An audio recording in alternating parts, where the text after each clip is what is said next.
Okay, so the Galaxy S25, 25 Plus, and 25 Ultra. I have to say I'm a little disappointed in what they've done because this is now like the fourth year they're doing the same design language, similar-ish, with minor tweaks here and there. But the 24 series looked good, so I guess if it's not broke, don't fix it.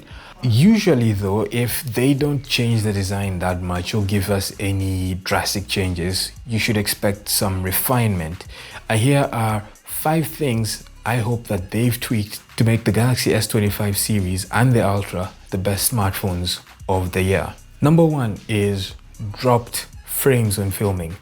The Galaxy S series have always had this problem where when you're filming a video, especially in higher frame rates like 60 FPS 4K, it always drops frames. And this is evident when you're editing. You can see that the frame rate is not always 60 or 59.9, whatever. Instead, you get 58, 57, 60, sometimes 60.2, sometimes even as low as 30 FPS, even though you want to shoot 60 FPS.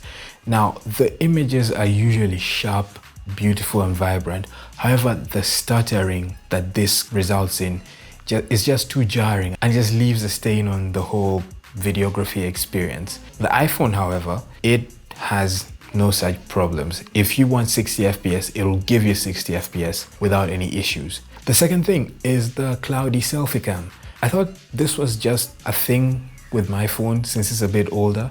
However, I've noticed even the later S series, there's a haze in the selfie camera, and for whatever reason, this has not been addressed for years, dating back to the S21, and now we're on the 25. So hopefully they've fixed that by now. The third thing is seamless switching between the cameras while recording. Now, if you shoot on an iPhone, switching between the ultra wide, wide, and telephoto lenses is seamless, and there is no jolt. You basically can't tell when that happens, apart from if you're switching from front facing to the rear cameras. But on the Samsungs though, there's a distinct issue there. And I understand it's something to do with the way the cameras are arranged. They're arranged in a row, whereas the stovetop of the iPhone Pro phones gives it an equal distance. It's an equilateral triangle between the center of each camera lens. So I guess that makes it much easier. Although I think with software, you can definitely tweak that, and especially the moment it switches from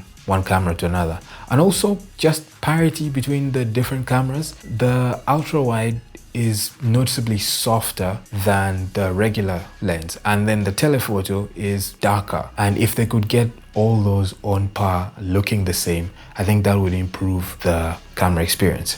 The next one is recording directly to an SSD. Yes, this is Android. You can put in an SD card and you can get up to, I think, 1 terabyte now, which is great. However, you might not want that, especially if you need to then offload that footage to edit elsewhere. If you're a mobile filmmaker or content creator, it's much easier to have that on an SSD directly already that you can just plug in, and when it's done recording, you get to start editing. And then you don't have to go through the whole clearing out your storage every single time. The iPhone already does this, so Samsung. And finally, it's the ultrasonic fingerprint reader. We've had this for years now, since the S10, and it's great. It was a real leap in technology when it first came. However, it has a problem. If you're around anyone that has a modern Samsung and they have a screen protector on, you'll notice a big gaping hole right where the sensor is. And that's because it's not really compatible with tempered glass screen protectors. I think I only know of D brand that makes a glass screen protector that works with the ultrasonic fingerprint reader, and I don't know why they just haven't figured out a solution to all this. So Samsung, if you are listening, or if you haven't made these changes to make the experience better on the 25s, then maybe the 26s, but that's my take. The only things lacking from these phones, especially from the last year, are exactly this. It's quality of life changes that they need to make, and you should expect such. If you're not giving us a new technology or a new game-changing feature, then refine the ones that are there. And I think the Apple fanboys here have a point. Like, yes, Apple might not be the fastest at implementing new tech, but when they do it right and they think about the experience. This is what Samsung and I think a lot of Android manufacturers lack. Oh, and finally, the quality of the 100x zoom. Okay, the 10x zoom lens is brilliant. However, when you compare it to similar lenses from Xiaomi and Vivo, those just blow this out of the water. And it's great to have a 100x zoom, but if it's not usable, then it's not much use, is it? Yeah. Anyway, that's been it for this video. Very short one. I hope you enjoyed it. If you did, give it a thumbs up and consider subscribing if you want to see more tech opinions like this. I'll see you in the next video.